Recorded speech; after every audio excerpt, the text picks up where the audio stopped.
ইসরায়েলে ভয়াবহ ব্যালিস্টিক ক্ষেপণাস্ত্র হামলা চালিয়েছে ইরান। ইরানের ক্ষেপণাস্ত্র হামলায় প্রকম্পিত হয়ে উঠেছে ইসরায়েলের রাজধানী তেল আবিব সহ জেরুজালেম এবং দেশটির হাইফা শহর। নিরাপদ আশ্রয়ের দিকে ছুটছে সাধারণ ইসরায়েলিরা।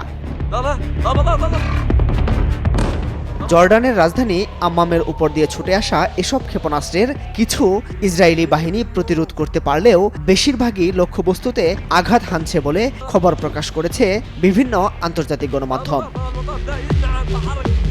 হামলার তীব্রতা এত বেশি ছিল যে ইসরায়েল জুড়ে সতর্কতামূলক সাইরেন বাজছে এবং দেশটির নাগরিকরা নিরাপদ আশ্রয়ের সন্ধানে ছুটছেন।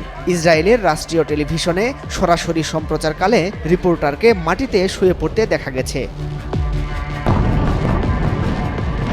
ইসরায়েলি সংবাদ মাধ্যমের খবরে বলা হয়েছে, ইরান 100র মতো ক্ষেপণাস্ত্র নিক্ষেপ করেছে।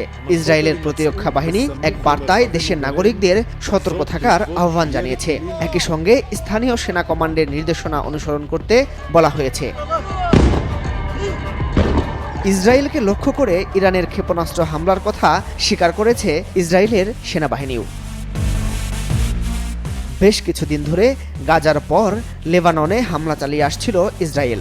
এসব হামলায় হামাস নেতাসহ ইরান সমর্থিত হিজবুল্লাহর শীর্ষ নেতারা নিহত হন। এ কারণে ইসরায়েলে ইরান হামলা চালাতে পারে এমন আশঙ্কা থেকে এর আগে ইসরায়েলি সেনাবাহিনীর পক্ষ থেকে বলা হয়, ইরান থেকে বড় ধরনের ব্যালিস্টিক ক্ষেপণাস্ত্র হামলা চালানো হতে পারে। হামলার সময় নাগরিকদের নিরাপদ কক্ষে অবস্থান করতেও বলা হয়।